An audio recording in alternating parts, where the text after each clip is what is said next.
ആസ്വാദകർ കണ്ടുശീലിച്ച cinema സംസ്കാരങ്ങളെ വെല്ലുവിളിച്ച ആവിഷ്കാരങ്ങൾ, രതിയും വൈകാരിക പ്രകടനങ്ങളും അതിതീവ്രമായ ആത്മസംഘർഷങ്ങളും എന്നുവേണ്ട അന്നോളം cinema ഒളിച്ചു കടത്തിയ പലതിനെയും തുറന്നു കാണിച്ച സൃഷ്ടികൾ.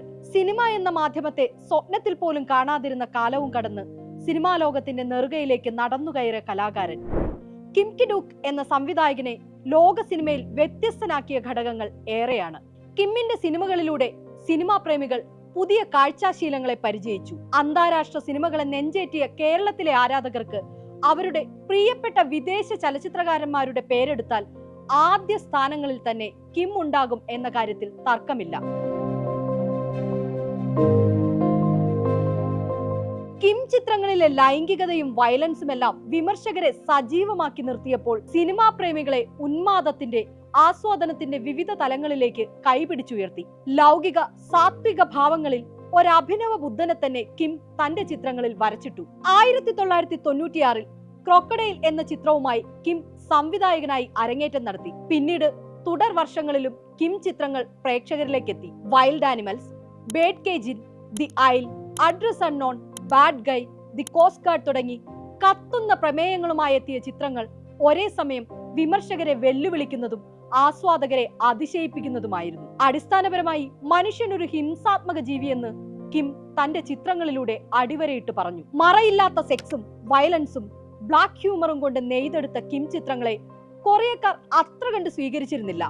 എന്നാൽ ലോകമെമ്പാടുമുള്ള സിനിമാ പ്രേമികൾ ആ ശൈലിയെ നിറഞ്ഞ ആവേശത്തോടെ വരവേറ്റു. 2003 ഇറങ്ങിയ spring, summer, fall, winter and spring എന്ന ചിത്രത്തിലൂടെ കിം എന്ന സംവിധായകൻ ലോക സിനിമാ ഭൂപടത്തിൽ തന്റേതായ സ്ഥാനം നേടിയെടുക്കുകയായിരുന്നു. മനുഷ്യ ജീവിതത്തിന്റെ ആത്മീയവും ഭൗതികവുമായ സമ്മിശ്രഭാവം അതിൽ കാണാം. ജീവിതത്തിന്റെ സംഘർഷങ്ങളുമായി പ്രകൃതിയുടെ നിയമങ്ങളിലൂടെ, ഋതുഭേദങ്ങളിലൂടെ സഞ്ചരിച്ച ചിത്രം ഒരു കവിത പോലെ മനോഹരമായി മനുഷ്യതൃഷ്ണയെ അവതരിപ്പിച്ച ദി ബോ, പ്രണയവും രതിയും കെട്ടുപിണഞ്ഞ 3 അയേൺ, അതിർത്തി വലകളിൽ കുടുങ്ങിപ്പോയ മീൻപിടുത്തക്കാരനെ അടയാളപ്പെടുത്തിയ ദി നെറ്റ് തുടങ്ങി മറ്റൊരാളോട് കഥ പറഞ്ഞ് ഫലിപ്പിക്കാനാകാത്ത വിധം ആസ്വാദകരെ ഭ്രമിപ്പിച്ച ആവേശ കാഴ്ചകൾ പലതായിരുന്നു. സമരിറ്റൻ ഗേളിലൂടെ ബെർലിൻ ചലച്ചിത്രമേളയിലും 3 അയേണിലൂടെ വെനീസ് ചലച്ചിത്രമേളയിലും മികച്ച സംവിധായകനായി തെരഞ്ഞെടുക്കപ്പെട്ടു. 2011 കാൻ ഫെസ്റ്റിവലിൽ അരിറാങ് എന്ന ഡോക്യുമെന്ററിയിലൂടെ അതേ നേട്ടം ആവർത്തിച്ചു. ഇതോടെ 3 പ്രധാന യൂറോപ്യൻ മേളകളിലും പുരസ്കാരം നേടുന്ന ആദ്യ ദക്ഷിണ കൊറിയൻ സംവിധായകനായി കിം. പിയാത്തയും മൊബിയസും പോലുള്ള ചിത്രങ്ങളിലെ ലൈംഗിക അതിപ്രസരവും ക്രൂരതയും രക്തച്ചൊരിച്ചിലുമൊന്നും അത്ര നിസ്സാരമായി ഉൾക്കൊള്ളാൻ പ്രേക്ഷകർക്ക് കഴിഞ്ഞതുമില്ല. പലരും തിയേറ്ററുകളിൽ കുഴഞ്ഞു വീണു, എഴുന്നേറ്റ് പുറത്തേക്കോടി. വിമർശകർ രൂക്ഷമായ ഭാഷയിൽ കിമ്മിനെ കുത്തിനോവിച്ചു. ക്രൂരമായ വിഷ്വലുകൾ തിയേറ്ററുകളെ ആശങ്കയുടെ മുൾമുനയിൽ നിർത്തിയപ്പോൾ അക്രമകാരിയായ ചലച്ചിത്രകാരനെന്ന് ക്രിട്ടിക്കുകൾ കിമ്മിനെ മുദ്രകുത്തി. അതിനിടെ ജീവിതത്തിലും കിം വിവാദ നായകനായി. മൊബിയസിൽ അഭിനയിച്ച നടി തന്നെ കിമ്മിനെതിരെ ആരോപണവുമായി രംഗത്ത് വന്നു. ആ സമയം കിം പൊതുവേദികളിൽ നിന്ന് തന്നെ അകന്നു നിന്നു. തുടർന്ന് കിമ്മിന്റെ ആവിഷ്കാരങ്ങളിൽ പലതിനും കത്രിക വീണു. എന്നാൽ അനധികൃതമായി ഡൗൺലോഡ് ചെയ്തും തന്റെ ചിത്രങ്ങൾ കാണാനാണ് കിം അന്ന് പ്രേക്ഷകരോട് പറഞ്ഞത്.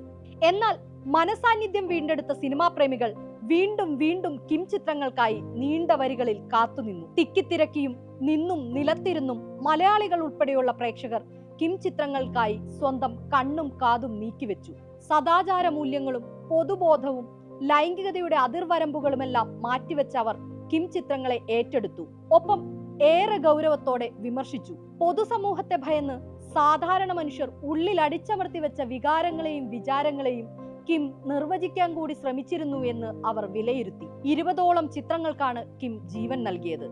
അതിനിടയിൽ ഒരേ ഒരു അരിറാങ് മാത്രം വേറിട്ട് നിൽക്കുന്നു. കൊറിയൻ നാടോടി ഗാനത്തിന്റെ പേരായ അരിറാങ് കിമ്മിനെ സംബന്ധിച്ചിടത്തോളം അത് സ്വന്തം ജീവിതമായിരുന്നു. ഡ്രീം എന്ന ചിത്രത്തിലെ നായികയുടെ തൂങ്ങിമരണം ചിത്രീകരിക്കുന്നതിനിടെ സംഭവിച്ച അപകടം, കഴുത്തിൽ കുരുക്കുമുറുകിയ നായികയെ കിം തന്നെ രക്ഷപ്പെടുത്തിയെങ്കിലും അത് അദ്ദേഹത്തിന് കടുത്ത മാനസികാഘാതം ഏൽപ്പിച്ചിരുന്നു. ചിത്രം ലോകപ്രശസ്തമായെങ്കിലും കിം എടുത്തെറിയപ്പെട്ടത് വിഷാദ ലോകത്തിലേക്കും. പിന്നീട് 3 വർഷക്കാലം അരിറാങ് മലനിരകളിലെ ഏകാന്ത ജീവിതം. അന്ന് താൻ അനുഭവിച്ച ഏകാന്തതയുടെ ലോകത്തെ അതിജീവനത്തെ കിം ക്യാമറയിൽ പകർത്തി ലോകത്തിന് നൽകി. കിമ്മിന്റെ തന്നെ വാക്കുകളിൽ പറഞ്ഞാൽ, മനുഷ്യനെ പറ്റി എനിക്ക് പഠിപ്പിച്ചു തന്ന പാഠങ്ങൾ, പ്രകൃതിയോട് നന്ദി പറയാൻ എന്നെ പഠിപ്പിച്ച നാളുകൾ, അതെല്ലാമാണ് അരിറാങ്. 2019 പുറത്തിറങ്ങിയ ഡിസോൾവ് ആണ് കിമ്മിന്റെ അവസാന ചിത്രം. 18ാമത് രാജ്യാന്തര ചലച്ചിത്രമേളയിൽ പങ്കെടുക്കാൻ കേരളത്തിലെത്തിയ കിം കിഡൂക്കിനെ പ്രേക്ഷകർ സ്വീകരിച്ചത് അദ്ദേഹത്തെ തന്നെ ഞെട്ടിച്ചുകൊണ്ടായിരുന്നു. ഡിസംബർ മഞ്ഞിനേക്കാൾ കുളിരുള്ള ഓർമ്മയായിരുന്നു അന്ന് തലസ്ഥാനത്തെത്തിയ സിനിമാ പ്രേമികൾക്ക് കിം സമ്മാനിച്ചത്. ചലച്ചിത്രമേളകളിൽ ഇത്തവണ കിമ്മിന്റെ പടമില്ലേ എന്ന് അന്വേഷിച്ചിരുന്നവർക്ക് അത്തവണ കിം തന്നെ നേരിട്ട് വരുന്നതറിഞ്ഞ് ആവേശം നിറഞ്ഞു. ഡയലോഗുകൾ മനസ്സിലാക്കാൻ സബ് ടൈറ്റിൽ ആവശ്യമെങ്കിലും മലയാളി പ്രേക്ഷകർക്ക് കിമ്മിന്റെ ഫ്രെയിമുകൾ തിരിച്ചറിയാനും ആ മുഖത്തെ ഭാവങ്ങൾ അറിയാനും അതാവശ്യമായിരുന്നില്ല.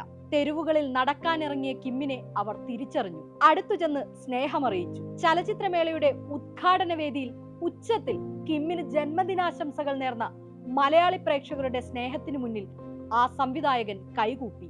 ദ്വിഭാഷിയുടെ സഹായത്തോടെ തന്റെ ആരാധകരോട് സംവദിച്ചു, അവർക്കായി പാട്ടുപാടി.